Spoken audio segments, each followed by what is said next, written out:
তওবা করে যদি ফিরেও আসে, রজমের শাস্তি থেকে বাঁচার কোনো সুযোগ নেই। বুঝাতে পারছি না?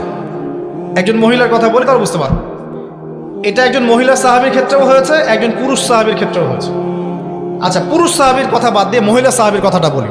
মহিলা সাহাবী এসেছেন, এসে নবীজিকে বলছেন, ইয়া রাসূলুল্লাহ তাহিরনি, আমাকে পবিত্র করুন, আমি একটা অন্যায় করেছি, আমি বিশাল একটা অন্যায় করেছি। নবী সাল্লাল্লাহু আলাইহি ওয়াসাল্লাম বলছে, কি করেছো তুমি? তখন সে বলছে, আমি জিনা করেছি।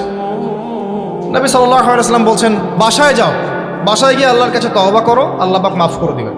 নবীজি এটাকে হাইড করতে চাচ্ছেন, কারণ কি, যখন আপনি কেস আদালতে নিয়ে যাবেন তখন তো উপায় নাই, আপনাকে তো বিচার করতেই হবে। তুমি বাসায় ফিরে যাও, তওবা করো, আল্লাহ মাফ করে দিবেন। সে মহিলা নাছর বান্দান, না, আমার বিচার করে দেন, আমার বিচার করে দেন, পরকালে আমি শাস্তি পেতে চাই না, দুনিয়াতে আমার বিচার করে দেন। নবী সাল্লাল্লাহু আলাইহি ওয়াসাল্লাম বলছে, তুমি কি গর্ভবতী হয়েছো? হ্যাঁ, জেনার কারণে আমি গর্ভবতী হয়ে গেছি। এরকম হচ্ছে না এখন? আর যে অ্যাবর্শন করছে না, ওই যে ক্লিনিকে গিয়ে, এটাও ট্রেন্ড হয়ে গেছে। হইল, সমস্যা কোথায়? কি এমন হয়েছে? আমার কি কেরিয়ার নষ্ট হয়ে গেছে? ফ্যামিনিস্ট নোংরা মেয়ে কোথাকার।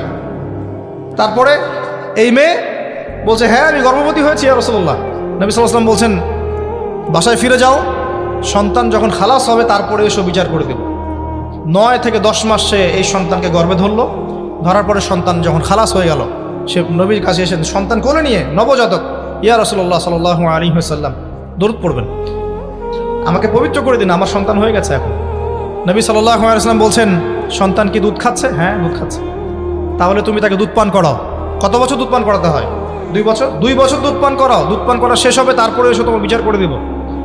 এবার 2 বছর দুধ পান করানোর পর এই মহিলা এসেছে, সন্তানের হাতে একটা রুটি। নবীজিকে বলছেন, ইয়া রাসূলুল্লাহ সাল্লাল্লাহু আলাইহি ওয়াসাল্লাম, আমার সন্তান এখন রুটি খেতে পারে, আমার সন্তান এখন রুটি খেতে পারে, আমার বিচার করে দিন। তখন নবী সাল্লাল্লাহু আলাইহি ওয়াসাল্লাম বলছেন, সাহাবীরা, তোমাদের মধ্যে কেউ কি আছো এই সন্তানের দায়িত্ব নিবে? একজন আনসার সাহাবী বলছেন, আমি দায়িত্ব নিব। তখন এই আনসার সাহাবীর কোলে নবী সাল্লাল্লাহু আলাইহি ওয়াসাল্লাম এই বাচ্চাকে তুলে দিলেন।